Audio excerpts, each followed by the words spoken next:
बजरंग दल पक्षर स्वेच्छाकृत रक्तदान।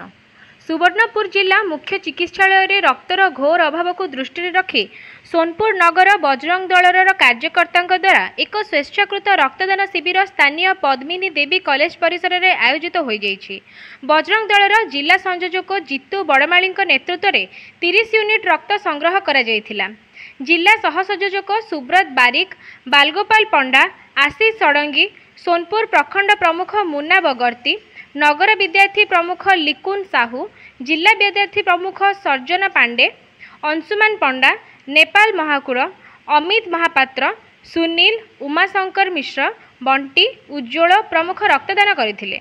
बजरंग दलर वरिष्ठ कार्यकर्ता अरविंद बारिक, हिमांशु गौटिया, दीपक महापात्र, पिंटू पंडा, सुभाष पंडा प्रमुख वरिष्ठ कार्यकर्ता नूतन रक्तदाता को उत्साहित करथिले। जिला रक्तदाता सेवा संघ सभापति मनोज पंडा